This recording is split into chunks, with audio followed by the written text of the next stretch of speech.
In December of 1883, a young woman walked into a canyon that no one in the valley bothered to watch.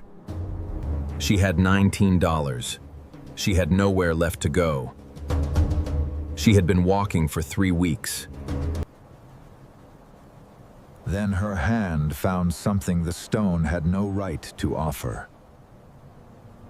The rock was warm. In December, in the deepest part of a canyon no one bothered to watch. What she found on the other side of that wall.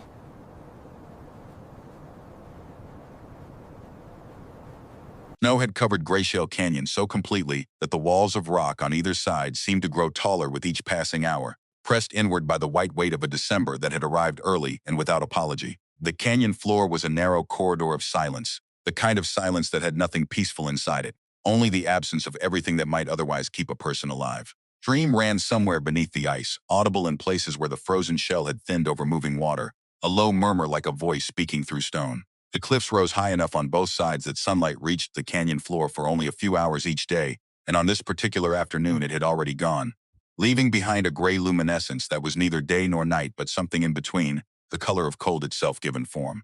Dessa Holt moved through it alone. She was 18 years old, and her boots had soaked through 2 days ago and never dried. The blanket she had wrapped around her shoulders was stiff at the edges where moisture had frozen into the wool fibers, and the weight of it was no longer comfort but simply burden. Another thing she was carrying because putting it down was not an option. She had $19 in her coat pocket, a small cooking pot, a lantern with enough oil for perhaps 3 more nights, and a cloth-covered journal she had not yet opened. Her hands had stopped shaking sometime in the last hour. She understood what that meant. Shaking was the body fighting. Stillness was the body beginning to give up the argument. She was not going to let that happen. The canyon had drawn her north out of instinct more than plan. She had been walking for 3 weeks since the morning she left the only home she had ever known, and in that time she had developed the particular clarity of mind that comes not from rest or warmth or safety, but from the stripping away of everything except the next necessary thing. Shelter, fire, water, the order mattered. She ran through it as she walked, her feet finding the edge of the frozen stream and using it as a guide, one hand trailing along the rock wall to her left. Then she stopped. Something touched her face. Not wind. Not the ordinary cold that had been pressing against her skin since dawn. Warmth. A thin ribbon of it, barely there, already gone. Dessa stood without moving and waited. The canyon offered nothing back but its own frozen silence. She told herself it was exhaustion, that 3 weeks of sleeping rough and eating too little had finally started pulling her mind in directions it had no business going. Then it came again. A current of warm air, faint and unmistakable, brushing her left cheek from somewhere to her right. Warm air did not exist here. Not in December. Not in a canyon buried under a season that had come a month early and settled in like a guest who had decided to stay. She turned toward the cliff wall and studied it, looking for anything that might explain the sensation. Rock, ice, snow packed into every horizontal surface, a curtain of icicles hanging from a ledge above, some of them as thick as a woman's forearm. Nothing unusual, nothing that should be generating heat. She stepped closer. The warmth grew. Not dramatically, not enough to be believed from a distance, but enough that she was certain she was not imagining it. She moved along the wall slowly, pressing her palm flat against the stone every few steps. Cold, cold. Then, at a section of cliff that looked no different from any other, her hand found rock that was not cold. She pulled it away and pressed it back and stood there with her fingers against the stone, feeling something that had no business being there. Warmth rising up through ancient rock from somewhere far below. The curtain of ice had hidden it. Behind the hanging icicles, so narrow she might have walked past it 50 times without noticing, a crack ran vertically through the cliff face from somewhere above her head down to the canyon floor. The warm air flowed through it steadily, slow and persistent, melting the lowest edge of the ice curtain into a thin trickle that froze again a few inches below. Dessa studied the opening. She turned sideways, tucked her arms against her body, and pushed through. The cave opened around her like a held breath finally released. She raised her lantern with a hand that had stopped feeling capable of anything and turned in a slow circle. The chamber was large, far larger than the entrance had any right to allow, 20 feet wide, perhaps more. The ceiling rose enough to stand beneath without ducking. The floor was uneven stone, dry and solid. Her lantern threw gold light against walls that curved inward at the top and sent shadows moving across surfaces that had not seen light in years. The air inside was warm. Not dramatically, not the warmth of a well-stoked hearth or a kitchen in summer, but so fundamentally different from the canyon outside that Dessa's body registered it before her mind did. A loosening in her chest, a slowing of the constant physical work that cold demands. She pressed her palm against the nearest wall. Not cold. She tried another. The same. Deep beneath this mountain, water moved through channels cut by centuries of geology, heated by the Earth's own interior, and rising through the rock the way warmth rises through anything dense enough to hold it. The thick stone walls of the chamber acted as insulation, storing the heat and releasing it slowly, steadily, never enough to be remarkable, always enough to be the difference between surviving a winter and not surviving one. The crack in the cliff face functioned as a valve, allowing the warm air to escape at a slow enough rate that the cold outside never fully displaced it. The result was a pocket of stability hidden inside the mountain, a place where the temperature remained constant, regardless of what happened on the other side of the wall. Dessa lowered the lantern. She looked around the chamber one more time. Then she did something she had not done in 3 weeks. She smiled. She did not build a fire that first evening because the cave barely needed one. She sat with her back against warm stone and felt the stiffness leaving her hands and the particular ache behind her eyes that came from days of squinting into cold, dissolving into something that was not quite painlessness but was close enough to matter. Outside, the canyon froze deeper. Inside the hidden chamber, the air held. Dessa ate the last of the dried beans she had been rationing since Coldspire and considered what she had found and what she intended to do about it. The following morning, she explored more thoroughly, moving through the chamber with the systematic attention she had learned from 2 years of running a household that had no one else to run it. What she found told her that someone had been here before. Old wooden shelves still clung to the stone walls, attached with hand-forged iron brackets that had rusted at the edges but held their position. Broken crates sat in 2 of the corners beneath layers of dust and the fine white threads of old cobwebs. A lantern nearly identical to her own hung from a wooden crossbeam wedged between rock outcroppings near the ceiling, its glass chimney cracked and its reservoir long since empty. Whoever had transformed this geological accident into a dwelling had done careful work. The shelves were placed where they would be most useful. The crossbeam was anchored at exactly the right height. This was not the work of someone sheltering temporarily. This was the work of someone who had intended to stay. Behind one of the collapsed shelves, pressed into a crack in the eastern wall as though deliberately concealed, she found the notebook. Cover was leather, spotted with mold and stiffened by years of cold and moisture. Many of the pages had been damaged beyond reading. The ink dissolved into brown smears by water that had seeped through the rock over years or decades. But some pages remained intact, and the handwriting on those pages was small and precise, the kind that belonged to someone accustomed to recording things carefully and expecting the record to last. Each entry ended with the same 2 initials. E.S. Dessa read what she could by lantern light, sitting on the cold floor with the notebook held close. The entries were practical to the point of severity.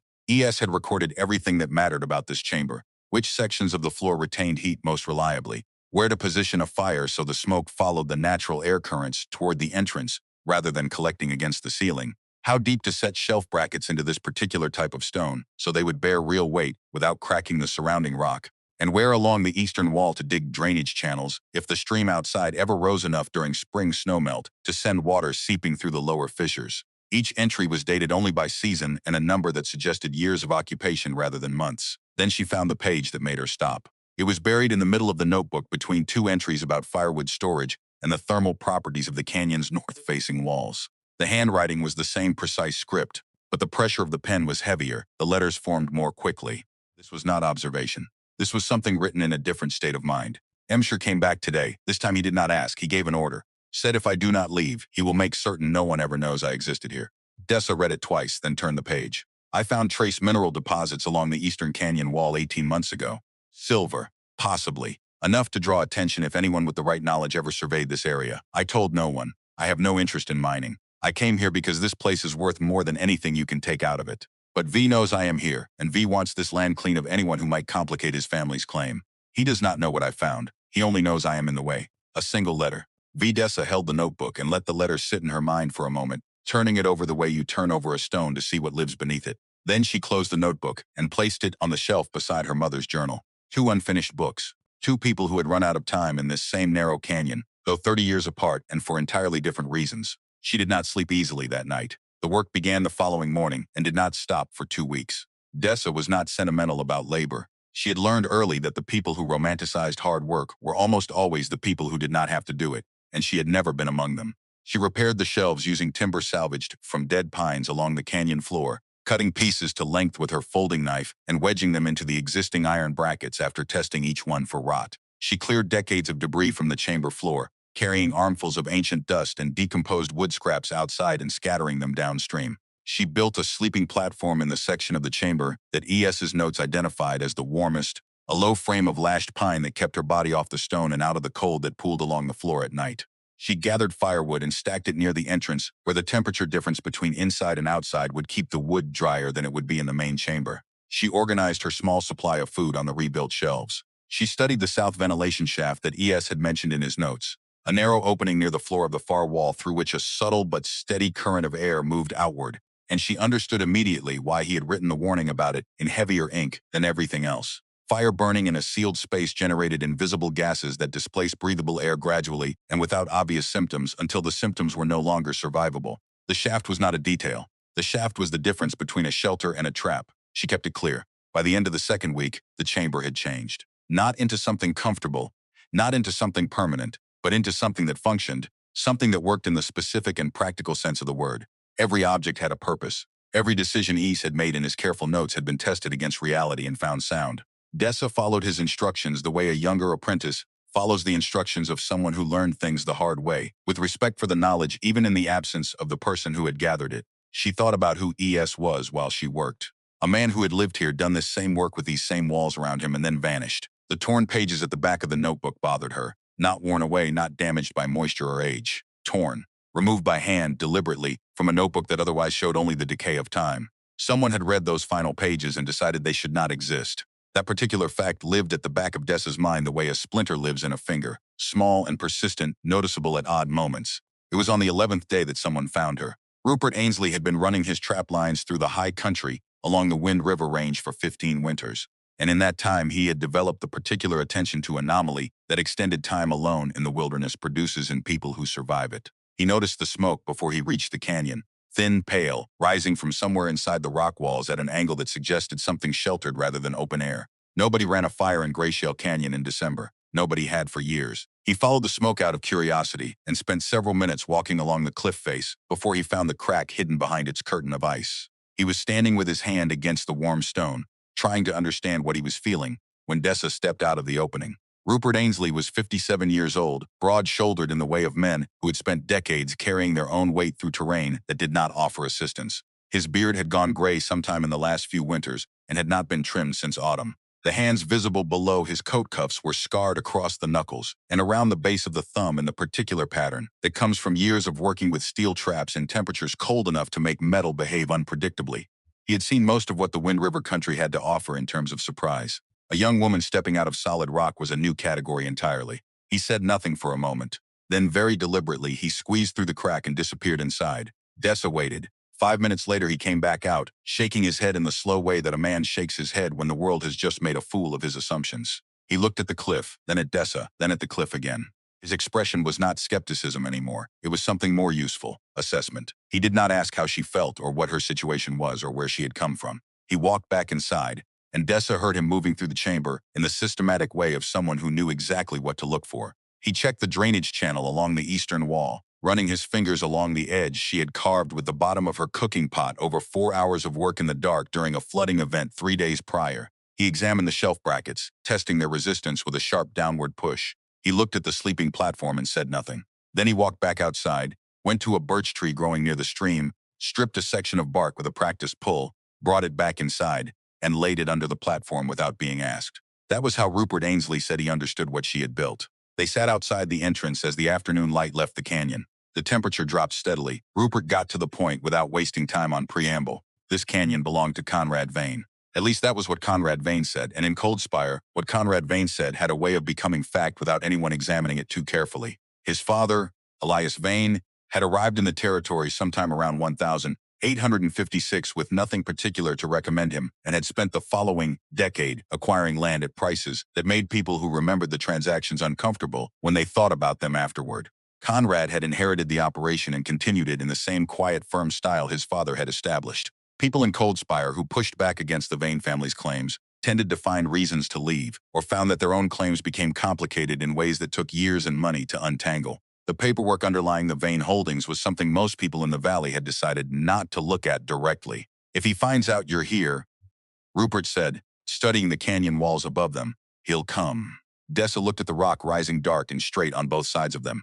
Then let him come. Rupert said nothing immediately. He looked at the way a man looks at something he is trying to accurately measure. 18 years old.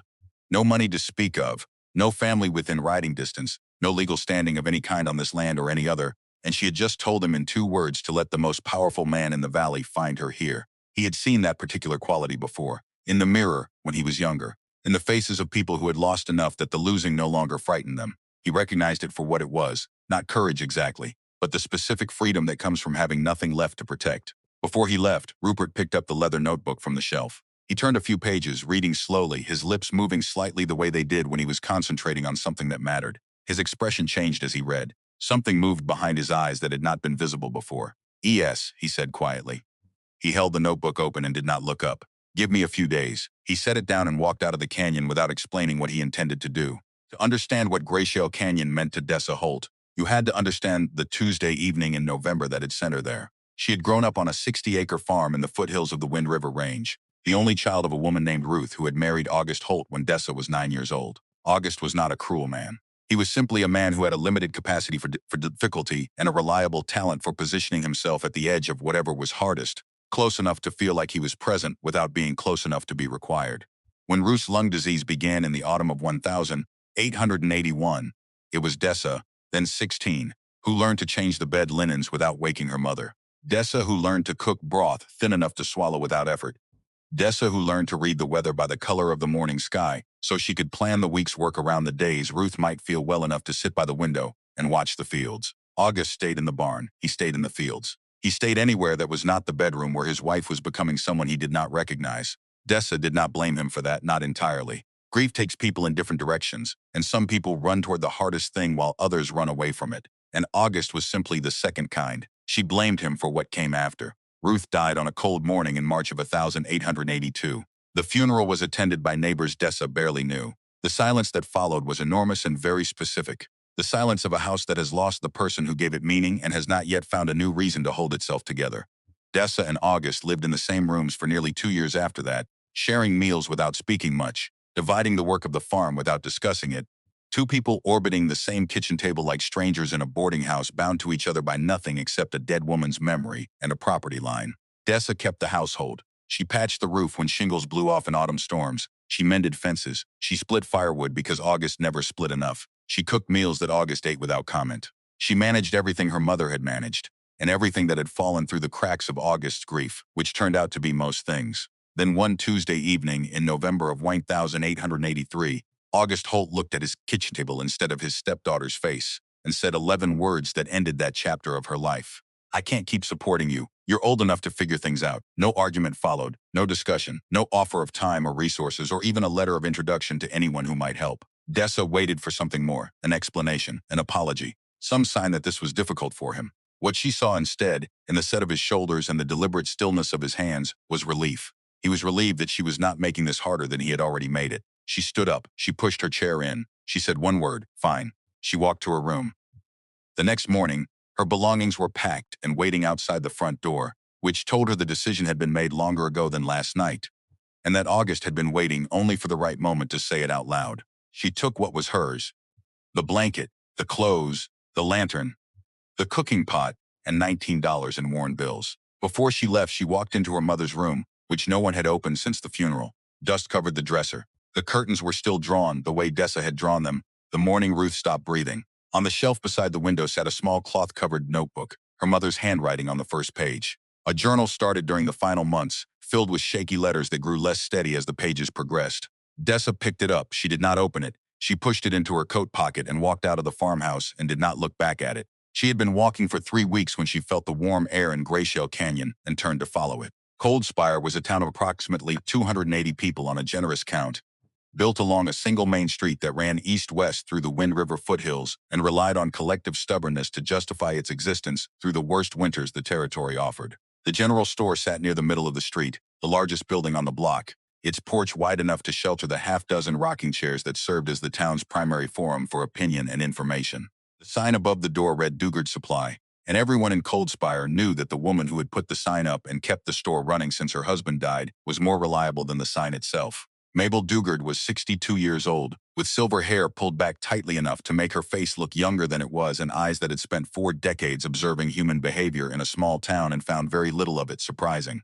She had served as a field nurse in conditions significantly worse than a Wyoming winter, and the experience had left her with a particular intolerance for people who confused inconvenience with actual hardship. Dessa had met her 3 days after leaving the farm when she came into Coldspire to buy supplies: salt, dried beans, a tin of matches.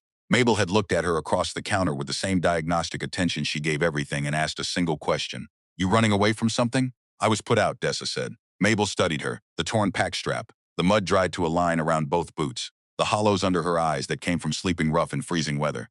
Then she pushed the money back across the counter and told her to leave the store. Dessa picked up her money, said nothing, and walked out. She filed the interaction the way she filed everything, practically and without sentiment. Next time she needed supplies, she would find a different arrangement. What she had not anticipated was that the arrangement would eventually involve Mabel Dugard climbing a mountain to inspect the work she had done inside it. Rupert returned on the 14th day carrying rope, a good steel knife, a small sack of cornmeal, and information gathered quietly from the older residents of Coldspire over several careful days. The initials ES stood for Edmund Stroud, a man who had come to the Wind River country around 1850, a solitary type who preferred the mountains to towns and knew them better than anyone in the valley. He had lived somewhere in the high country for several years. Then in the winter of 1853, he had simply stopped appearing. No body was ever recovered.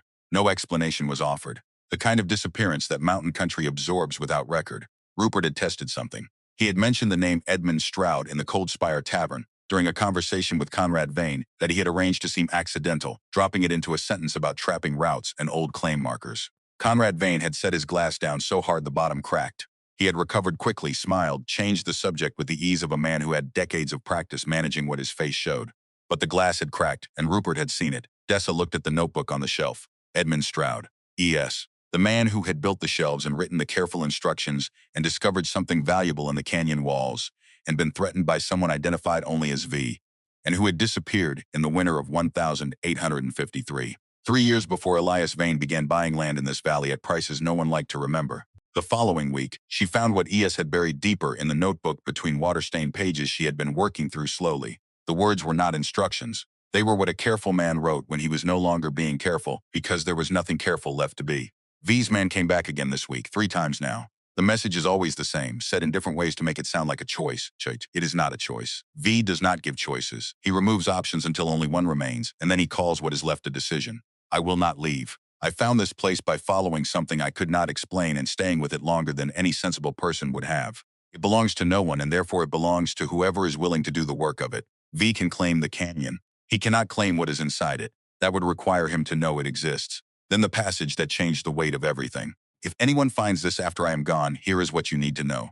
The south ventilation shaft must remain clear at all costs. The silver along the eastern wall is documented in the pages behind this one, and the warmth in this rock is not magic. It is geology. It is the earth doing what the earth has always done, generating heat from its own interior and sending it upward through whatever channels it finds. Someone built a shelter here before me. I rebuilt it. Someone will rebuild it again. That is how things survive. Not by belonging to one person, but by being worth returning to. The pages behind that entry had been torn out, not worn away, not damaged by water. Removed by hand deliberately.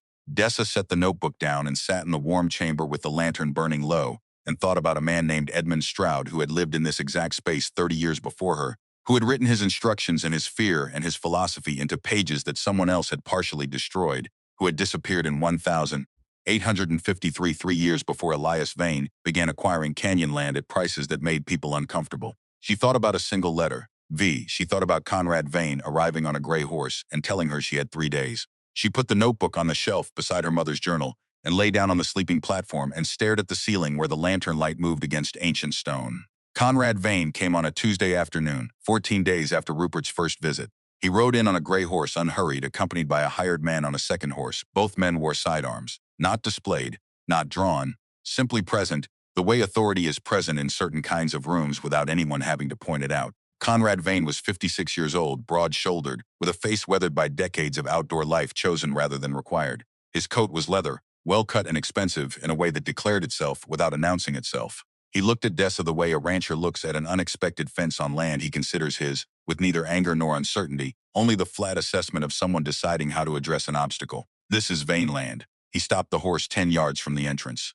Has been for 40 years. You're trespassing. Dessa looked up at him from where she stood near the canyon wall. You have documentation proving that? Something shifted fractionally in his eyes. He was not a man who was asked that question on his own ground. I don't need documents. Ask anyone in Coldspire. If everyone in Coldspire already knows it, Dessa said, then you didn't need to ride all the way up here to tell me. A muscle worked in Conrad Vane's jaw. He controlled it with the ease of long practice. He leaned forward slightly in the saddle, and when he spoke again, his voice carried the particular quietness of a man who understood that volume was for people who lacked other tools. You have 3 days. After that, I expect this canyon to be empty. Dessa said nothing. He turned the horse. He was almost to the canyon bend when he spoke again. Not loudly, not looking back. Winter is long up here. A young woman alone in the mountains. A lot of things can happen that nobody ever hears about. Then the sound of hooves on frozen ground, and then silence. Dessa stood at the entrance for a long time after the echo faded. She did not sit down and examine what she felt. She went inside and picked up the axe Rupert had left on one of his visits and began splitting the pine rounds stacked near the eastern wall, bringing the blade down in clean, even strokes, the rhythm steady and deliberate. That was how she processed threats. She made her hands too busy for her mind to spiral. That evening, for the first time since leaving the farm, she opened her mother's journal. She sat beside a small fire, opened the cloth cover carefully, and turned to the last page Ruth had written. The handwriting was barely legible. Letters formed by a hand fighting to maintain control of a pen. Some words crossed out and started again. The final entry was not complete. Stopped in the middle of a sentence the way a voice stops when the person speaking has simply run out of breath. The most important thing I want you to remember is nothing after that. The rest of the page was blank. Dessa looked at the words for a long time. Her mother had started a thought she had not been given time to finish, and the absence of that ending sat on Dessa's chest with a weight that had nothing to do with grief, and everything to do with the particular loneliness of inheriting an unfinished conversation. She closed the journal and placed it on the shelf beside Edmund Stroud's notebook. 2 unfinished books. 2 people who had run out of time before they could say what they meant to say. She knew what she herself was going to do. She was staying. Several days later, rain mixed with snowmelt somewhere in the high country, and the stream outside Greyshale rose fast enough in the night to send water seeping through the eastern wall. She woke to the sound of it spreading across the stone floor toward the sleeping platform, grabbed her cooking pot, and dropped to her knees in the dark. She spent 4 hours carving a drainage channel along the eastern wall according to the route Edmund Stroud had described. A channel 6 inches deep and 12 feet long, dug with a pot not designed for excavation and hands that cramped twice before she was done. By morning, the water was moving through the channel and draining out through a secondary crack in the eastern wall. The platform stayed dry. Dessa sat against the stone with raw hands and looked at what she had built in the dark and felt something settle in her that had been unsettled. Since the Tuesday evening August, Holt had looked at his kitchen table and told her she needed to figure things out on her own. She had figured things out. 3 mornings later, Dessa woke before first light to a sound she had not heard before in the canyon. High and sustained, rising and falling in a pattern that was not random. Wolves. She pulled on her coat and boots and stepped outside to find snow around the entrance covered in fresh tracks. A pack had found the strips of venison she had hung from a branch to cure in the cold air. Most were gone. She moved the remaining meat inside and hung it from the highest shelf bracket. Then she gathered armfuls of green pine branches heavy with resin and built a smoky fire at the canyon entrance. White smoke rolled through the narrow passage, carrying the sharp medicinal smell of pine sap that predators avoided on instinct. She kept the fire going through the morning. By the 3rd day, fresh wolf tracks circled the canyon perimeter, but stopped well short of the entrance. The pack had moved on to territory that asked less of them. Rupert arrived 2 days later, examined the tracks, looked at the remains of the resin fire, looked at Dessa. He nodded. Once, Mabel Dugard came up the following morning, arriving with the steady pace of a woman who had spent time in fields pedals in places significantly worse than a Wyoming mountainside. She carried a canvas pack that was heavier than it looked, and said nothing during the entire climb to the canyon floor. Inside the chamber, she stood still for almost a full minute. She touched the walls. She looked at the shelves, the sleeping platform with its birch bark lining, the drainage channel along the eastern wall, the fire ring positioned at the angle that directed smoke toward the natural air currents and out through the entrance. Everything built by hand, everything functional, everything the product of the same young woman she had pushed out of her store 6 weeks earlier without selling her a single tin of beans. You built this alone? Dessa said that she had, with some guidance from someone who was not present for the actual work. Mabel understood the answer. She looked at the 2 notebooks on the shelf, then looked at Dessa with an expression that was not warmth and not admiration, but something more durable than either. Recognition. The particular recognition of a woman who had spent her adult life building things in places where people expected her to fail and had stopped needing their approval to continue. She set down her pack and unpacked it. 3 heavy wool blankets, a box of tallow candles, a canvas bag containing linen bandages, a bottle of antiseptic tincture, suture needles with thread already wound, and a small bottle of willow bark extract. The supplies of someone who had spent years treating injuries in places where the nearest physician was 2 days' ride in good weather and further in bad. If the storm Carver Odom tracking actually arrives, she said, arranging the medical supplies on the lower shelf, people are going to get hurt getting here. Frostbitten fingers, hypothermia, cuts from falling on ice in the dark. She did not say that people would definitely come. She simply prepared because that was what preparation meant. Before she left, she stopped at the entrance and turned back. Dessa pointed toward the far corner. Mabel looked at the ventilation shaft, then looked back with the expression of a woman who had seen men die in mine collapses from breathing what they could not see. "Whatever happens in here," she said, "keep that open." She left without waiting for a response. Carver Odom arrived in Coldspire on a Thursday with snow already on his shoulders and the look of a man who had been riding hard through weather that had no interest in making itself convenient. He was somewhere past 50, lean, with a face that wind and altitude had worked on for decades, and a manner stripped of everything unnecessary by years of delivering information people did not want to receive. He tied his horse at the rail outside Mabel's store, where a small crowd had gathered the way small crowds gather when someone arrives carrying news rather than goods. He did not soften what he had to tell them. A storm system had been building along the northern border for the better part of a week. This was not a typical early winter system. Pressure readings were unlike anything recorded in the territory in 3 decades. What was coming would arrive within 5 days, possibly sooner, and would not leave quickly. Sustained blizzard conditions. Temperatures below anything most people in this valley had experienced. Accumulation that could exceed anything the territory's infrastructure was designed to handle. Duration estimated at a week, possibly more. The crowd absorbed this in silence first, then in the fractured murmur of people rapidly calculating what it meant for their specific situations. Conrad Vane materialized at the edge of the gathering with the ease of a man accustomed to positioning himself where his presence would be felt. His voice, when he spoke, was pitched to carry without appearing to try. Houses in this valley have stood through plenty of winters. We'll manage. He paused just long enough for the pause to mean something. No need for anyone to abandon good shelter for a hole in a canyon wall. A few people laughed. Not many, and not with conviction, but enough to mark the shape of what Conrad Vane had intended. He glanced toward the mountains in the northwest, toward Greyshale Canyon, then walked back toward his horse with the unhurried gait of a man who had said what he came to say. Mabel Dugard stood behind her store window and watched him go. She had known Conrad Vane for 17 years. She watched him mount and ride down the main street with his back straight, and she thought about what she had seen in the chamber inside Greyshale Canyon 3 days earlier. She turned from the window and began making a list. 2 days before the storm was expected, Dessa woke at first light and walked to the entrance. The sky was the color of old bruising, purple and yellow-gray, the particular shade that precedes something violent. What stopped her was not the sky. Someone had been in the canyon during the night. Large rocks had been dragged in front of the entrance crack. Not enough to seal it completely, but enough to narrow the opening to half its original width. In clear weather, someone who knew the location could still find it. In a blizzard with visibility reduced to arm's length and snow reshaping every surface, the entrance would become nearly invisible. Conrad Vane was not trying to trap her inside. He was ensuring that if the storm drove people to seek shelter in the canyon, no one would be able to find the way in. He was using the storm as a tool. Dessa spent 6 hours clearing the rocks. They were heavy. Some required her to dig channels in the frozen ground to create enough leverage to roll them aside. Her palms tore open on the rough stone. Her lower back seized twice, forcing her to lie flat on the cold ground until the muscles released. When Rupert arrived in the early afternoon and saw the displaced rocks, the raw skin on Dessa's hands, the scrape marks on the frozen ground, something went dark in his face. "I'll kill him," he said. Not loudly. Quiet, which was worse. "No," Dessa straightened. "If you go to Conrad Vane now, you give him exactly what he wants. A confrontation he can bring the law into. And when the law asks who has a deed and who has nothing, you know which one of us that leaves standing." Rupert picked up a rock the size of a water bucket and threw it into the stream. The impact scattered ice fragments across both banks. He stood there breathing hard, staring at the water. Then he came back and started moving the remaining rocks without another word.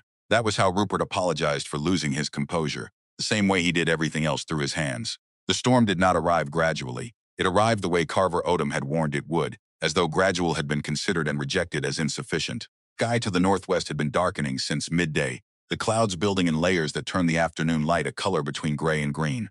Then the wind came ahead of the snow, pushing through the canyon in long, sustained surges. Then the snow arrived, and within an hour the canyon floor was reshaped entirely, familiar landmarks buried under continuous white curves. Inside the chamber, the lantern flames held their positions. The air remained still. The temperature held at the level it always held, warm enough to live in comfortably, warm enough that the difference between inside and outside became a difference between worlds, rather than a difference between degrees. Dessa sat beside a small fire and listened to the storm through the rock. It was audible as a low vibration that registered as much in the chest as in the ears, the sound of something enormous exerting itself without relent. She fed the fire and checked the ventilation shaft and made sure everything that could be organized was organized. Then she sat down and did the one thing she had not allowed herself since leaving the farm, which was to simply stop.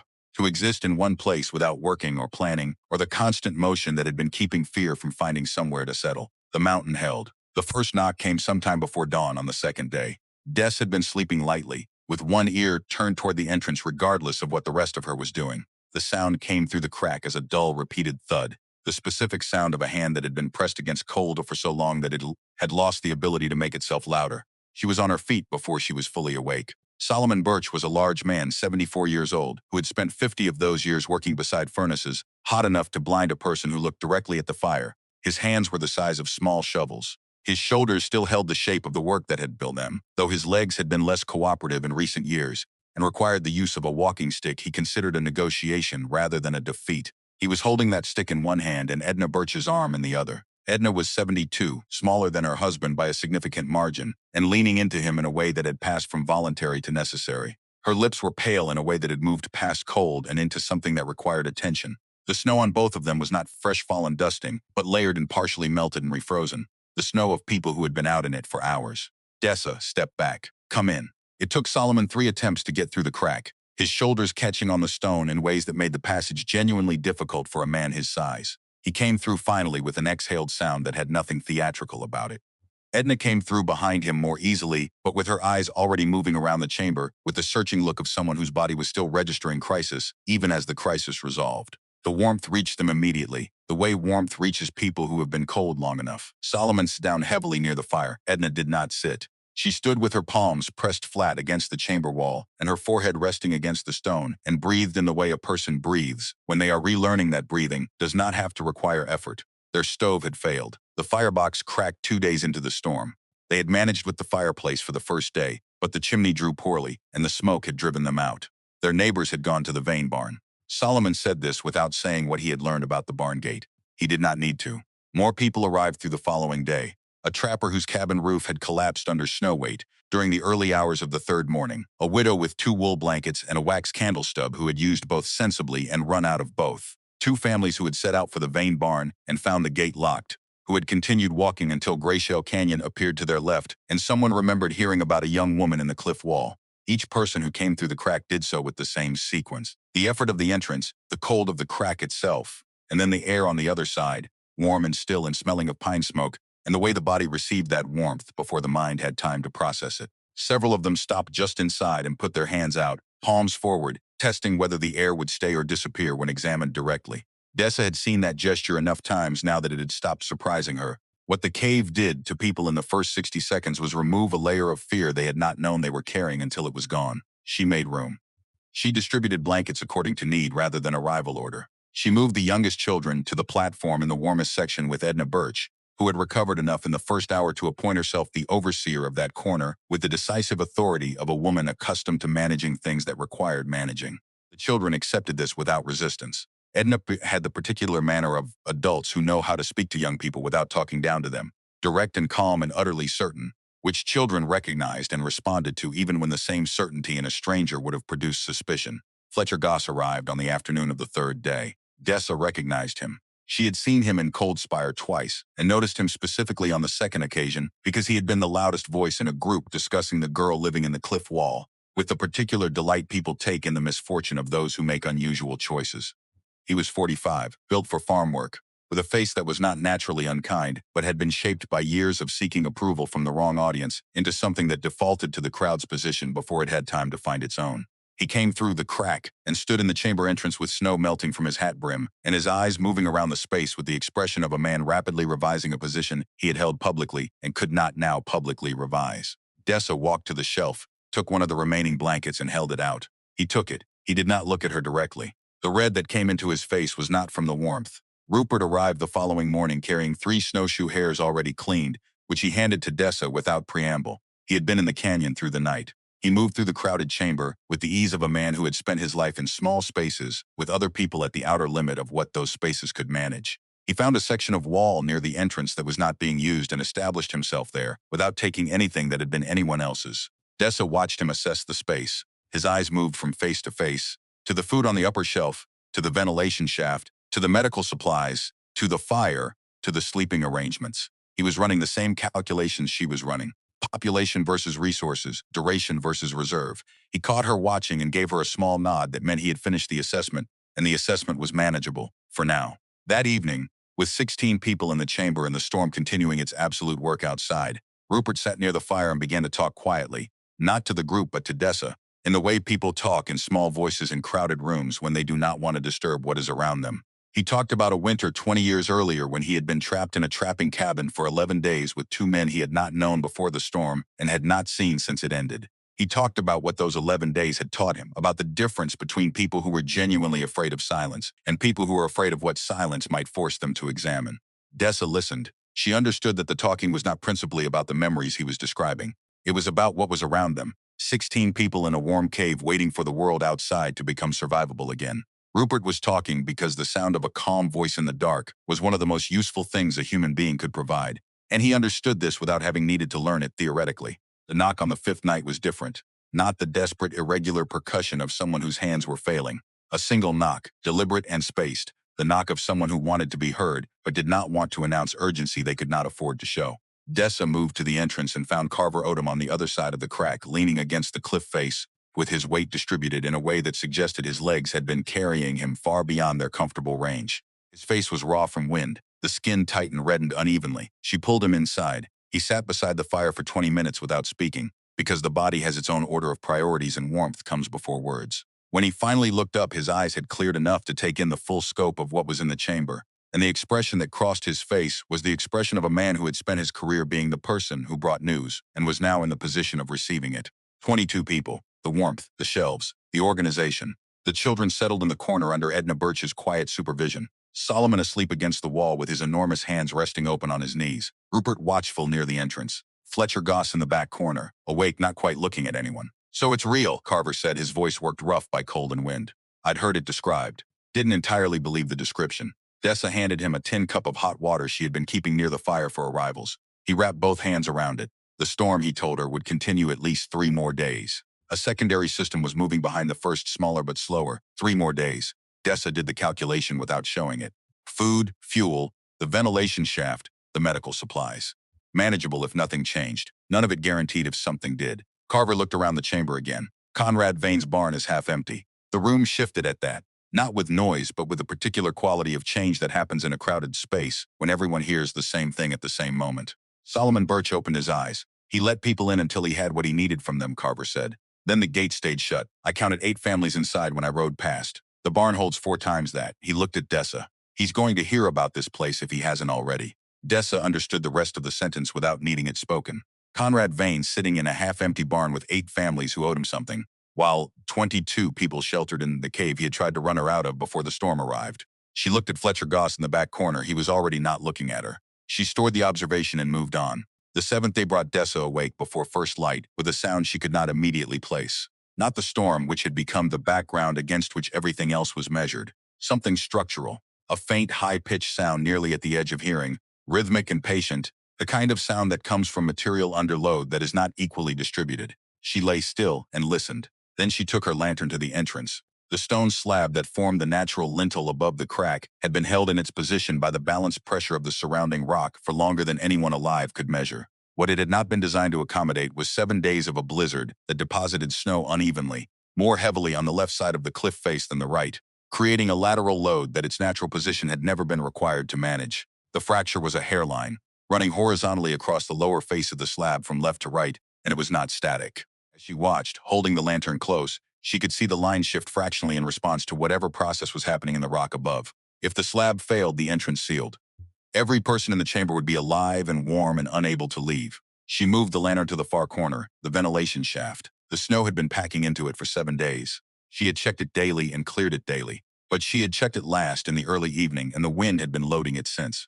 The current of warm air she had come to think of, as the mountain's breathing, was reduced to almost nothing. The opening was perhaps 2/3 closed with compacted snow and ice, and the portion that remained open was not enough for the volume of air that 22 people and their fires required. 2 problems, simultaneous, both capable of killing everyone in the chamber, one from without, one from within. She did not move for 10 full seconds and thought with the clarity that comes from having identified a problem and not yet reacted to it. Sequence mattered. The ventilation shaft first, because invisible poison was faster than a slow structural failure, and bad air would not announce itself until the damage was done. She went to Rupert. He woke without transition, eyes open and fully present before she had finished saying his name. She held the lantern so he could see her face and told him in 2 sentences what she had found. He sat up. She told him the rest in 2 more. The slab. She kept her voice below the level of the sleeping room. You and Solomon brace it from inside. The spare bunk frame, the longest timber first, vertical between the lintel and the floor. As many supports as the wood allows. You're going outside. The shaft exits on the north face, 6 feet up, 22 steps from the entrance. I located it the first week. In a whiteout, I'm the only person in this chamber who can find it without a visual reference. Rupert looked at Solomon against the far wall, at the chamber full of sleeping people, at the fracture line visible in the lantern light above the entrance. The muscles in his jaw worked. He was a man who had survived 15 years alone in the wilderness by recognizing when someone else knew the terrain better than he did. Rope, he said. She had already thought of this. She tied one end of the longer coil to the iron bracket beside the entrance and wound the working end twice around her wrist. She went to where the whole room could hear her, not loudly, just clearly. Everyone needs to wake up. The chamber stirred with the sounds of people coming out of sleep, blankets adjusting, children being gathered. We need to put out the fires. All of them right now. The ventilation shaft is nearly closed, and until I clear it from outside, burning anything in here is dangerous. Edna Birch was already sitting up, her hands moving to the children nearest her with the calm efficiency of a woman whose response to urgency was to become quieter rather than louder. The children felt that and stilled. The fires went out one by one. The chamber dropped in temperature, not catastrophically because the walls still held their geological warmth, but perceptibly. Solomon Birch was on his feet. In the dimming light, with the lanterns turned low, he looked exactly what he was. A man built for hard work in difficult conditions who had spent 50 years learning what he was capable of. Tell me where you need the timber. Fletcher Goss had been awake before Dessa spoke. He sat with his back against the far wall and his knees drawn up, and when she met his eyes across the crowded space, he did not look away. I can lift timber, he said, flat, not seeking anything, just offering the fact of what he could do. Solomon looked at him. Something passed between the two men. Then get up, Solomon said. Dessa tied the rope, checked the knot twice, and went through the crack. The storm hit her like a physical wall. Wind tore the breath from her lungs. Snow filled her eyes, her nose, her mouth. The cold was total, a sensation so overwhelming that for 3 full seconds she could not think, could not move, could only stand pressed against the cliff face, while her body tried to understand what had happened to it. She forced herself to move. One shoulder against the stone. She began counting steps, 1, 2, 3. The rope uncoiled behind her. The cold found the gaps in her clothing and moved through them methodically. 8, 9, 10. The cliff face curved slightly inward here. She remembered it from her surveys, used it as a reference and adjusted. She found the shaft by feel. Her gloved fingers moved across the rock in a systematic grid until they found the change in texture at the edge of the opening. The snow packed into it had been there long enough to compress. The outer layer partially melted from the warm air beneath and refrozen into something closer to ice than snow. She pulled the glove off her right hand. Cold was immediate and complete. Her fingers had perhaps 5 minutes before they became unreliable. She worked with her fingernails and the flat of her palm, breaking the crust first, then pulling the loosened material out in chunks, working inward. The shaft was 6 inches across at its widest, and the plug of compacted material extended more than a foot deep. She broke a nail against the inner edge and kept going. Broke a second. Felt the sharp discomfort moving up her hand toward her wrist and kept going. When the plug broke free, the warm air hit her bare hand like water, rushing up from inside the mountain with the same steady pressure it had always maintained, completely indifferent to the storm, to the emergency, to the weeks that had passed since Dessa first felt it against her face in the canyon and turned to follow it. She put her glove back on and moved to the cliff face above the entrance crack. The slab was not visible through the snow, but she could feel its edge with her hands and had memorized its dimensions during her original survey. The uneven load was on the left side. She cleared snow from that area with both hands, sweeping broad strokes downward, moving mass away from the cliff face. The wind fought her for every pound she moved. She heard the timbers going in below her. The sound came through the rock, muffled but rhythmic. Solomon Fletcher working in reduced light with improvised lumber, bracing a stone lintel against a load it had not been intended to carry. The fracture stopped making noise. She followed the rope back. She missed the entrance on the first pass, found the drift that had partially reformed over the crack, dug through it, and came inside. The chamber was dark and cold and full of people. Mabel Dugard was there. She had arrived sometime while Dessa was outside, climbing the canyon trail in a storm that had kept most people with sense indoors, carrying her full medical kit and a sack of tallow candles. She took hold of Dessa's right hand without asking and held the lantern close to it and examined the fingers with practiced efficiency. Take the blanket off the middle shelf, she said finally. Wrap this hand first. Do not rub it.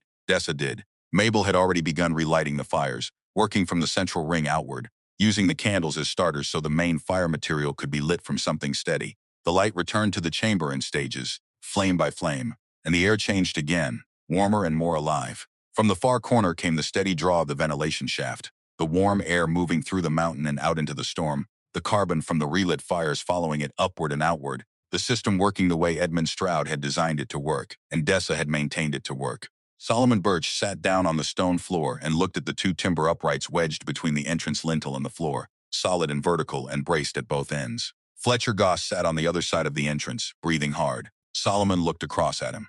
Good work, he said it plainly, the way a man who had spent 50 years in a forge assessed results rather than effort. Fletcher said nothing. He looked at his hands. Something shifted in his expression, very slightly, in a direction that had nothing to do with the warmth coming back into the chamber. Mabel came and sat beside Dessa without ceremony. She looked at the timbers. She looked at the ventilation shaft. She looked at the chamber full of people sleeping in the warmth of a geological accident that a girl with a cooking pot and a dead man's notebook had turned into a refuge. "How is the hand?" Mabel asked. Dessa tried the fingers inside the blanket. Painful, which meant they were returning. "Working," she said. Mabel accepted this. They sat together in the firelight without speaking further, which was the correct response to everything that had just happened. On the 7th morning, Dessa woke to the sound of someone moving near the entrance at a time when no one should have been moving there. Not the sound of someone needing the outdoors, which she had learned to recognize. This was quieter, more deliberate. She lay still. The movement stopped, then resumed. The careful sound of someone doing something they did not want heard. She sat up slowly and turned her head toward the entrance. In the low light of the banked fire and a single candle burning near the medical supplies, she saw a figure near the crack, standing, not sitting, one hand against the wall, the other hand performing a small motion repeated once and then again. Fletcher Goss. He had something between his fingers. A piece of paper, folded small, and he was working it through the crack in the rock, into the narrow channel that served as the canyon entrance. He had tied it to something small and heavy to keep the wind from taking it immediately. Dessa stood up. Fletcher heard her and turned in the same motion, and for a moment the two of them were simply looking at each other, across the dim chamber full of sleeping people. His hand was still near the crack. The paper was still in it. She crossed the space between them and held out her hand. He gave it to her. She unfolded it near the candle. The writing was hasty. A number that represented the population of the chamber, a description of the location. At the top of the paper, a name she recognized. She stood with the paper in her hand for a long time. Around them, the chamber slept. Solomon breathing deep and steady, Edna beside him. Rupert near the entrance, either asleep or awake in that complete way of his. The children, still and safe under their blankets. 22 people who had found the crack in the cliff face and come through it into the warmth. Dessa folded the paper once and held it closed in her hand. "If you want to go outside," she said to Fletcher, her voice low enough to reach only him, "the entrance is right there." Throat moved. "If you want to stay," she said, "sit down." He sat down. She carried the paper back to her platform and placed it under Edmund Stroud's notebook. She did not decide in that moment what she was going to do with what she had found. She put it where it would be safe until she did decide, which was what she did with things that required careful handling and could not yet be handled. She lay down, pulled the blanket over her shoulder, and listened to the mountain breathing steadily around her. The 8th day brought a change in the storm that Dessa felt before she understood it. Something in the quality of the sound coming through the rock had shifted, not silence, not yet, but a reduction in the sustained pressure that had been the constant background for more than a week. She lay on the platform and listened for several minutes before she was willing to trust what she was hearing. Not over, but easing. She rose without waking the others and went to the entrance crack and pressed her face close. The wind was still there, still cold, still moving snow in horizontal sheets. But the visibility had improved from the complete whiteness of the previous days to something that allowed her to see the opposite canyon wall, indistinct but present. She came back inside and did not say anything to anyone. Instead, she checked the food on the upper shelf and considered what the next 48 hours required. Edna Birch's breathing had been concerning her for 2 days. It had begun subtly, a slight roughness to the exhale that Edna had been dismissing as the consequence of the fire's out interval. Dessa had noted it and said nothing, because the dismissal was reasonable and the woman's color had been good. But this morning the roughness had deepened into something wetter, something from lower in the chest than a dry cold could account for. Mabel was already awake. She was sitting near the low fire with her medical bag open beside her, and her hands folded in her lap when Dessa came to her, and her expression confirmed she had been tracking the same thing. "Since yesterday morning," Mabel said, keeping her voice low. "I was hoping the warm air would settle it." She looked toward the corner where Edna lay with Solomon's coat pulled over her, and Solomon himself sitting upright beside her. "It hasn't settled." Pneumonia moved at its own pace and in its own direction. What Mabel had in her bag was not nothing. The willow bark extract for fever, steam from boiling water, the positioning of the body to keep the affected tissue from accumulating fluid in the wrong configuration. What she did not have was time or a physician or any of the things that would have been definitive. What she had was Dessa and the fire and the warmth in the stone walls and 30 years of understanding what the body could accomplish when given the basic conditions to attempt it. They worked through the morning without discussing what they were doing in terms larger than the immediate task. Dessa kept water heating. Mabel positioned Edna so the steam rose where it would do the most work and monitored her temperature with the back of her hand. Solomon sat where he was told to sit and held his wife's hand with the particular grip of a man who had spent his life understanding that some forces could not be directed but only held onto, and that holding on was its own form of work.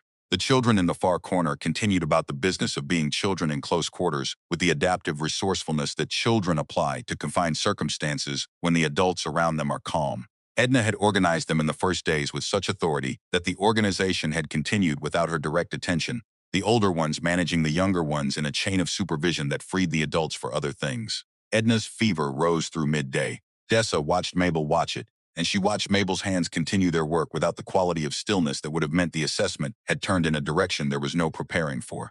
The arithmetic had not yet come out wrong. Solomon spoke once during the long afternoon. He looked at his wife's face, then at the ceiling of the chamber, then at Dessa with an expression that had crossed through every kind of feeling a person experiences in a long life, and come out the other side into something very clean and very simple. She came here because of you, he said. Not accusation, not gratitude exactly. Statement the kind a man makes when he wants the facts recorded, even if only by stone walls. She walked to this canyon in a blizzard because she trusted what you built. Dessa held his gaze. She walked to this canyon because she is who she is. Solomon looked at his wife and said nothing more. By late afternoon, the fever had stopped climbing. By evening, it had begun to move in the other direction slowly, without declaration, but measurably. Mabel noted it with the same absence of expression she had applied to everything else, which was her version of relief. Solomon noted it by the degree to which his shoulders dropped very slightly from the position they had been holding since morning. Edna opened her eyes after dark, drank the tea Dessa brought, looked around the chamber with the clear focus of someone returning from a distance they had not chosen to travel. The children, she said. Asleep, Dessa told her. All of them. Edna received this as the correct answer to a question that had been troubling her. She closed her eyes again. Solomon brought her hand up and held it against his face, with both of his enormous hands cupped around it. It was that same night that August Holt arrived. Dessa heard the sound at the entrance and rose, expecting another family from the valley. What she found on the other side of the crack was a man she had not seen in 7 weeks. August Holt was 50 years old, and he looked older than that by a margin the weeks could not fully account for. He had lost weight. The coat he wore was not adequate for what the storm had asked of it. His hands hung at his sides without gloves, gray-white in the way that indicated he had been outside longer than was safe. His eyes, when they finally came up to meet hers, held something she had not seen in them in the years she had known him. Not sorrow, not apology, shame. The variety that comes from the inside out rather than from an audience, the kind that does not require witnesses because it does not originate with them. 2 seconds passed between them at the crack.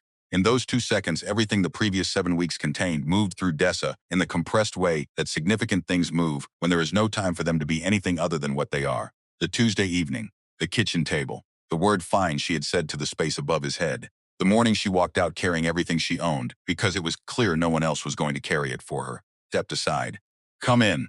He came through the crack with the difficulty of a man whose body had been running on insufficient reserves long enough that the debt was showing. The warmth reached him immediately, the way it reached everyone. Indifferent and immediate, and he stopped just past the entrance and stood there letting it work. Mabel came to him before Dessa did because Mabel's priorities were organized around damage. She took his hands, examined them with the lantern close, worked on the 2 fingers that had gone past cold into the white waxy stillness that indicated something more serious. August submitted to this examination with the compliance of a man whose will had been substantially reduced by what the storm had taken from him. The farm, he said while Mabel worked, not to Dessa specifically, to the middle distance in front of him. The roof came in on the 3rd day. The main beam. I got out.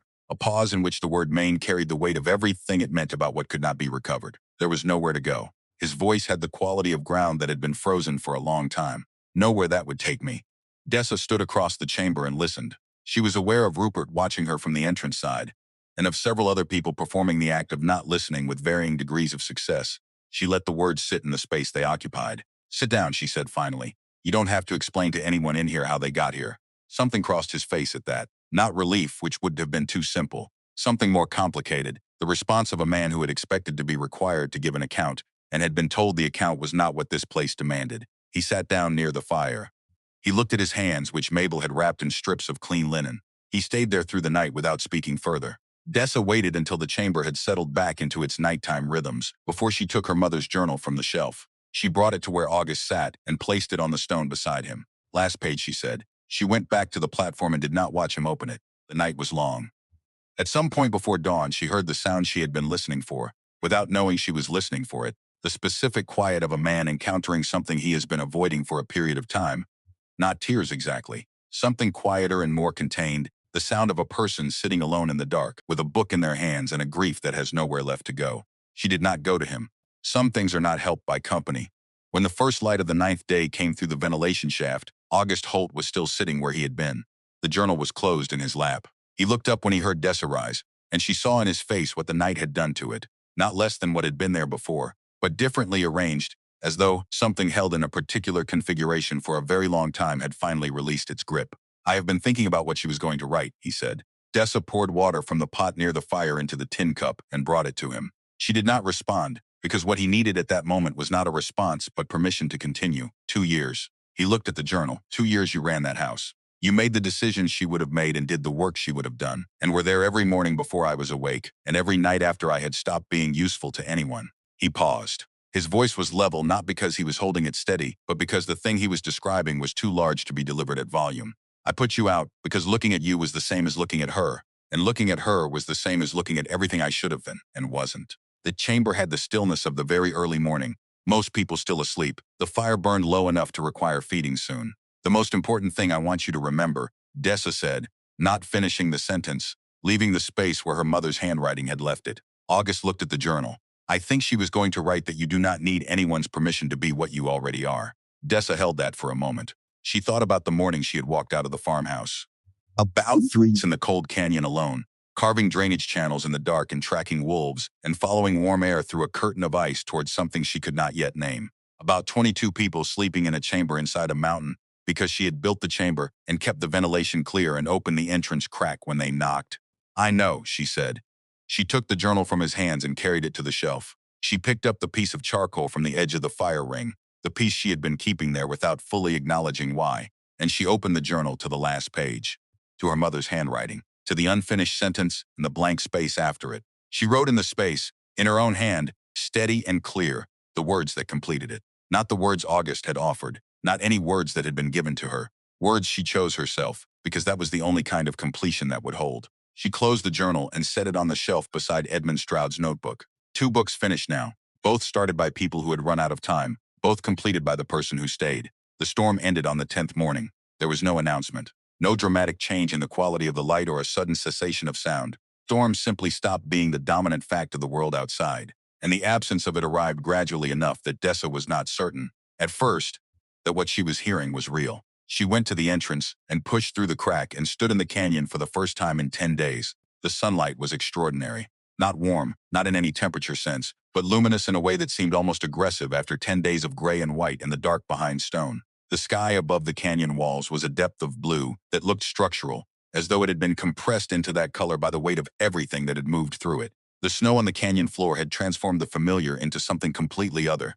The landmarks she had memorized over weeks of living here, buried or reshaped into smooth white curves that bore no relation to the geography beneath. She stood there for a long time, breathing air that had not passed through 22 people in a fire. Behind her, the sounds of the chamber changed as people woke to what the silence meant. The shift from the sounds of sleep to the sounds of people listening, then the sounds of people moving.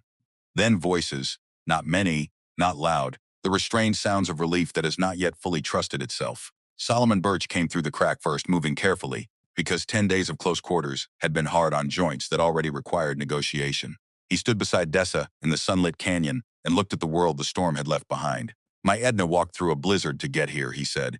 His voice was the voice of a man describing something he intended to remember correctly. 72 years old, chest that was already giving her trouble. Walked through a blizzard to a crack in a cliff wall because she trusted what someone had built inside it. He looked at Dessa with the direct assessment of a man who had spent 50 years evaluating things for their actual properties rather than their apparent ones. "That tells you something about what you built." The departures were not dramatic. People gathered what they had brought, repacked in the efficient way of people who knew the journey home would require something from them. They came to Dessa one by one or in small groups, and the things they said to her were various, and in most cases inadequate to what they were trying to convey, which was itself a form of accuracy, because what they were trying to convey was not the kind of thing that words were built to carry. Willard Price, the trapper whose cabin roof had collapsed, shook her hand with both of his and said he would be back in the spring to help with whatever the cave needed. He said it the way a man says something he means rather than something he is saying. The family with the children came through the entrance last among the departing groups. The youngest, a girl of perhaps 5 with her mother's dark coat buttoned to her chin, and a serious expression that seemed to be her natural register, stopped in front of Dessa and held out a piece of brown wrapping paper she had been holding with both hands. On it, drawn in charcoal from the fire ring, was a mountain. Inside the mountain, visible through lines that suggested a wall rather than described one directly, was a small house with a triangular roof and a chimney from which a curl of smoke rose in a confident spiral. "That's your house," the girl said, with the absolute certainty that children apply to facts they have recently understood. Dessa took the drawing with both hands. "Thank you." The girl nodded with the gravity of a transaction completed and went to catch up with her parents. Fletcher Goss left near the middle of the departures. He stopped at the entrance and turned back and stood there with the particular physical uncertainty of a man who has prepared a speech and discovered at the moment of delivery that the speech was the wrong instrument.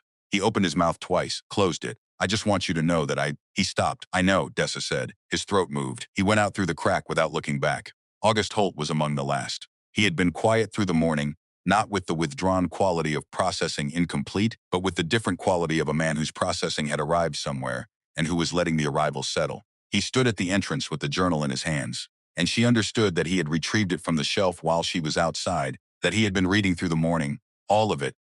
Every entry her mother had written during the months of her illness, the writing that had grown less steady and more urgent in a line that matched the progression of the disease. He placed the journal carefully on the upper shelf, beside Edmund Stroud's notebook, beside the charcoal drawing Dessa had placed there under a smooth river stone from the canyon stream. "She would be proud of you," he said. It was a simple thing.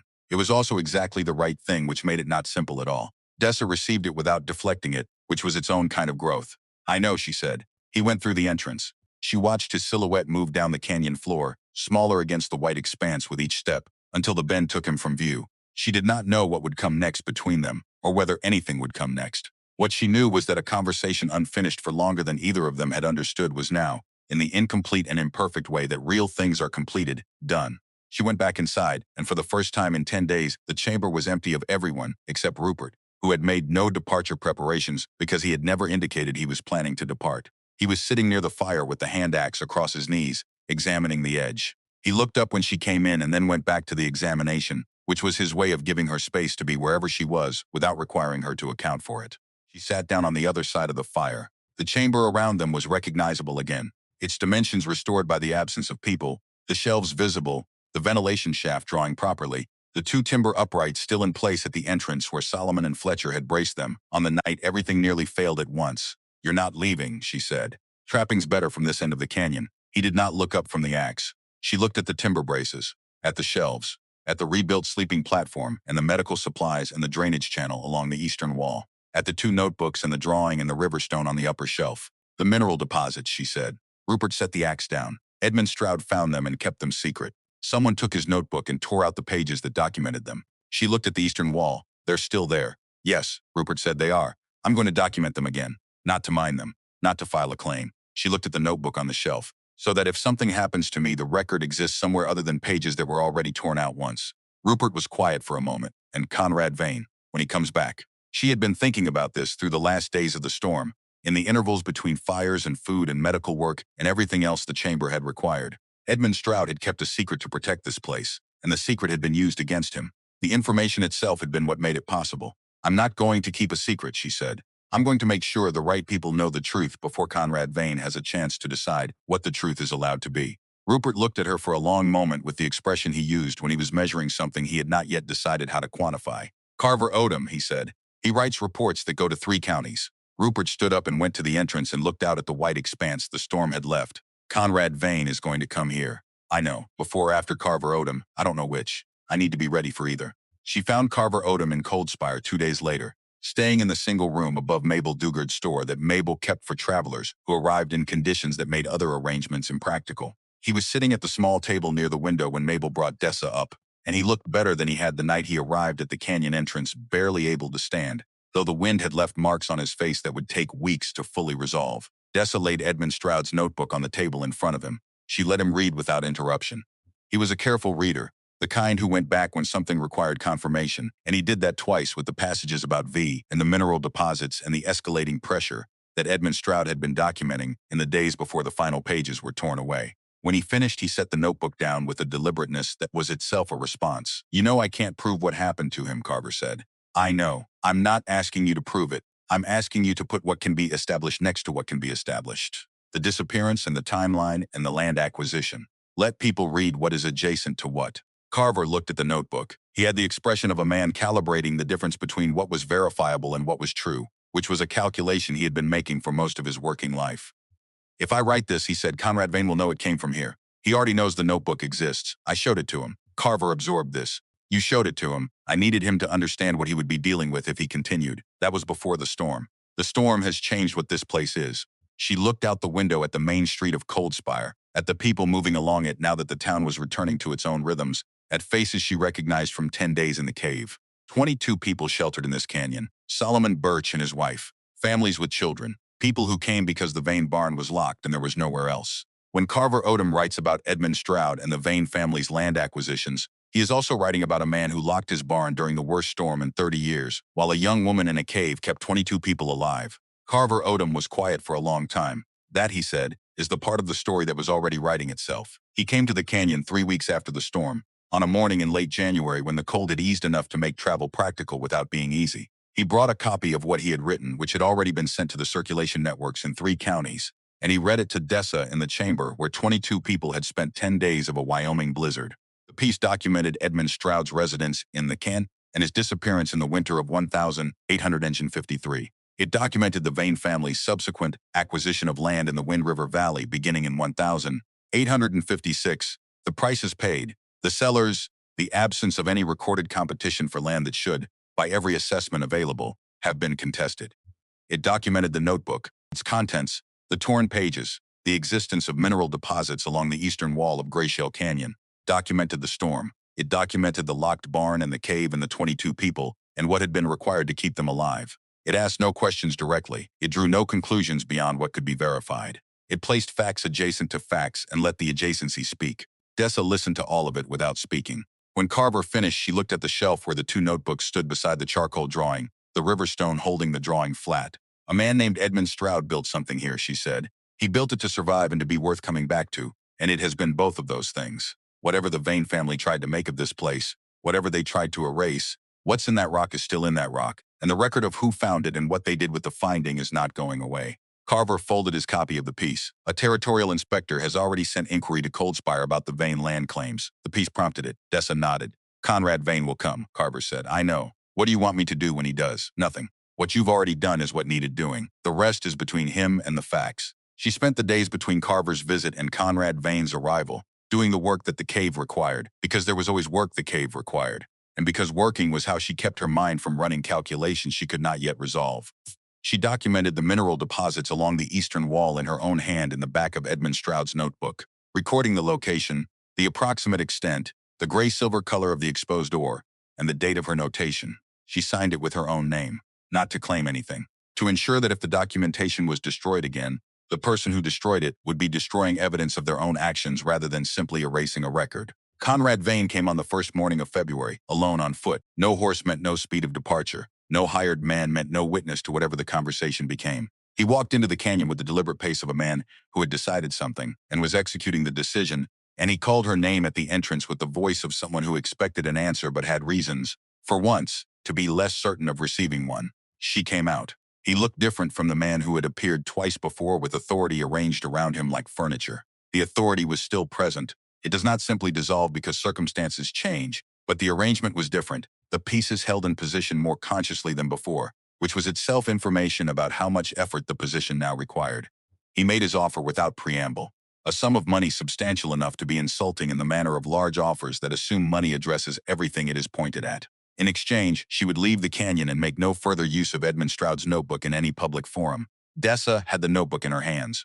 She had taken it from the shelf before stepping outside because she had known, when she heard his voice, that this was the conversation the notebook needed to be present for. She showed him the documentation she had added in her own hand, the location and extent of the deposits, the date she had made the record, her signature below it. Then she showed him the copy of Carver Odom's piece, folded into the back of the notebook.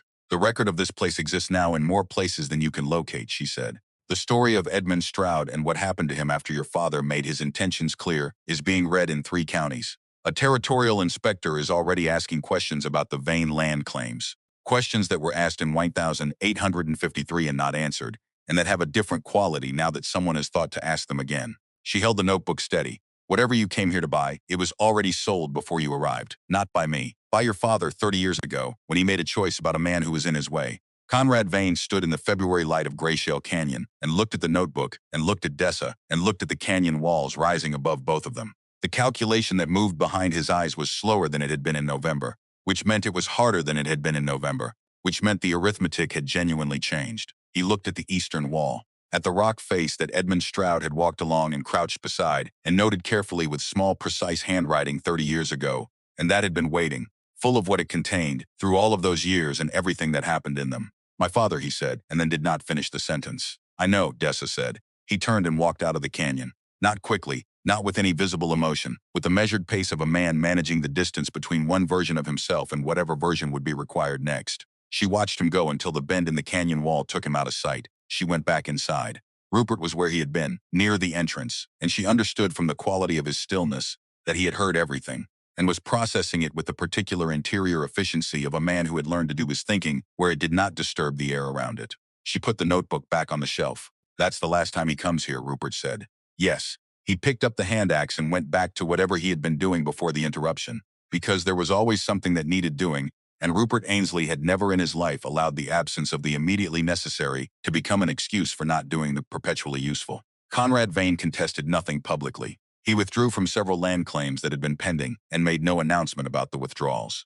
A territorial inspector arrived in Cold Spire in March and spent 2 weeks reviewing the documentation underlying the Vane family's holdings, asking questions in the quiet, methodical way of official processes that are moving rather than stalled. Conrad Vane met with the inspector and answered questions and acknowledged nothing that could be used against him. But the meeting itself was the thing that mattered in Cold Spire, because the meeting was visible and the act of being required to answer questions publicly was its own form of consequence for a man whose authority had always rested on the assumption that no one would think to ask them. The barn gate had been locked during the worst storm in 30 years. That fact did not require the inspector's visit to persist. It was already the fact that Conrad Vane would carry in this valley for the rest of his life, the thing people thought of when they thought of his name, the specific moment when the gap between what he said he was and what he actually was had become visible to everyone who had been looking. Spring came to Greyshale Canyon the way spring comes to the Wind River country, reluctantly, and then all at once. The snow pulled back from the canyon floor in stages that moved south as the days lengthened. The stream broke free of its ice shell in a week of temperatures that felt almost apologetic after what had preceded them. Grass appeared at the base of the north wall in a thin green line that widened daily. Birds returned to the ledges above, and their sounds in the mornings were so different from the months of wind and storm that Dessa woke to them for the first week with the disoriented feeling of hearing something she had forgotten existed. Visitors came, not in the desperate way of storm survivors, finding their way by necessity, but in the deliberate way of people who had heard something and wanted to understand it for themselves. Solomon and Edna Birch made the climb in late March, Edna moving carefully but without assistance and with color in her face that had nothing apologetic about it. They brought a smoked ham and a jar of preserved plums, and Edna's opinion, delivered directly and without softening, that the sleeping platform required a better grade of birch bark than what was currently under it, which Rupert agreed with and addressed the following day. Mabel Dugar did not come to the canyon in spring. She sent through various travelers who happened to be heading in that direction a series of packages whose contents were so practically organized they constituted a kind of argument about what the cave would need in the coming months. Tea, lamp oil, more suture material. A small bound book of medicinal plant descriptions that Dessa recognized as something Mabel had owned and consulted in the chamber during the storm, now transferred to a permanent location. The book had Mabel's handwriting in the margins, annotations accumulated over years, and receiving it felt like receiving something that was not intended to come back. Once a month, Dessa walked down to Cold Spire and sat in Mabel's store for an hour. They drank tea and discussed practical things, trail conditions, the health of people in the valley, the progress of the territorial inspector's inquiry into the Vane land claims, which was moving with the measured pace of official processes and would continue moving at that pace for longer than either of them would be young, but which was moving. Conrad Vane's name came up rarely and neutrally, as a fact in the landscape rather than a force in it, which was itself a change that neither of them needed to remark upon directly. Rupert Ainsley built a lean-to at the canyon entrance in April. He called it a storage structure, which it was, in the sense that it stored him. He ran his trap lines through the high country and brought what they produced back to the canyon and managed the camp at the entrance with the same competent quietness he applied to everything. He showed Dessa things when she asked, and sometimes when she did not, when the knowledge was the kind that could not wait for the asking. How to read the sky for weather more than a day out. How to find water sources under snow. How to treat rope so it would not stiffen in hard cold. How to move through terrain in conditions that removed vision and required the body to substitute other forms of information. He did not talk about his daughter again. He did not need to. What he had not been able to give to the girl who had grown up without him, he was giving now through the daily practice of showing up. And if the recipient was not the one he had originally intended, the giving was no less real for that, and he understood this well enough that he did not need to say it. Dessa added notations to Edmund Stroud's notebook throughout the spring and summer, practical observations about the canyon the way he had made them, the kind that would be useful to whoever came after. Not because she expected to leave, because Edmund Stroud had left something useful for her, and the least she could do was extend that forward. The same way the warmth in the rock extended itself forward through stone, without agenda, without requiring gratitude, simply because it was what the thing was built to do. On an evening in September, she stood outside the canyon entrance and watched the last of the day's light move through the upper reaches of the Greyshale walls. The rock went from gray to amber to something close to red before the shadow rose from the canyon floor and extinguished the sequence.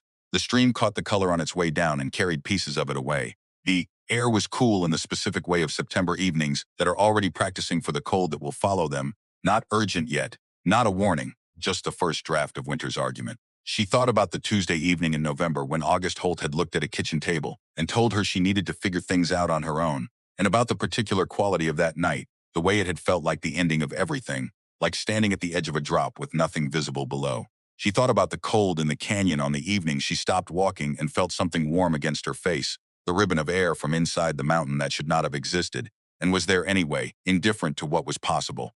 She thought about what it had meant to follow it, to choose to follow something she could not explain rather than continuing toward the nothing that had been her only alternative. She thought about the people who had laughed when they heard the story of a girl living in a cliff wall. She thought about Conrad Vane arriving on a gray horse with a hired man and telling her she had 3 days. She thought about Solomon Birch lifting timber in the dark without being asked, about Fletcher Goss sitting down when he could have walked out, about Edna Birch opening her eyes after the fever broke and asking about the children first. She thought about Carver Odom reading a piece he had written to a woman in a warm cave inside a Wyoming mountain, and about what it meant that the facts had been sufficient, that she had not needed to add anything to them to make them matter. She thought about her mother, about the journal with its shaking handwriting and its unfinished sentence, about the words that were now complete, written in 2 different hands across a gap of years, across illness and death and a winter that had tested everything and everyone in the valley and found them differently prepared than they had expected to be. Being put out of the only home she had known had felt like the end of everything. Instead, it had led her to the one place capable of saving more than 20 lives, including her own. Not because the cave was magic, not because the mountain had chosen her, but because she had paid attention to something small and strange and followed it when every reasonable instinct said to keep walking. Inside the chamber, Rupert was building the evening fire. She could hear it. The sounds she had learned to identify by the sequence they came in, the scrape of the flint, the quiet moment of waiting, then the small adjustment that meant the flame had caught. She went back through the entrance. The fire was going. Rupert had moved to one side of it in the particular way he had of occupying space without claiming it, and the shift left room beside the warmth that had not been there before. Dessa sat down. Not because the evening was cold, though it would become cold. Not because the fire was necessary yet, though it would become necessary. She sat down because Rupert was there and the fire was there and the warmth in the stone walls was doing what it always did, and there was nowhere she needed to be other than exactly where she was. Outside, the canyon settled into its nighttime version of itself. The stars appeared above the walls in the particular density that high altitude produces, sharp and numerous and arranged without any apparent concern for what they meant to the people below them. The stream moved under its evening quiet. The south ventilation shaft drew steadily, pulling air through the mountain and releasing it into the dark above. The process that Edmund Stroud had documented and Dessa had protected, and that would continue when both of them were gone. On the shelf, the 2 notebooks rested against each other. The river stone held the charcoal drawing flat, a house inside a mountain, drawn by a child who had understood something in the direct, uncomplicated way that children understand things that adults spend years arriving at. The fire held. The mountain held. The warm air moved through ancient rock without interruption, doing what it had always done, keeping alive whatever was worth keeping alive, asking nothing in return.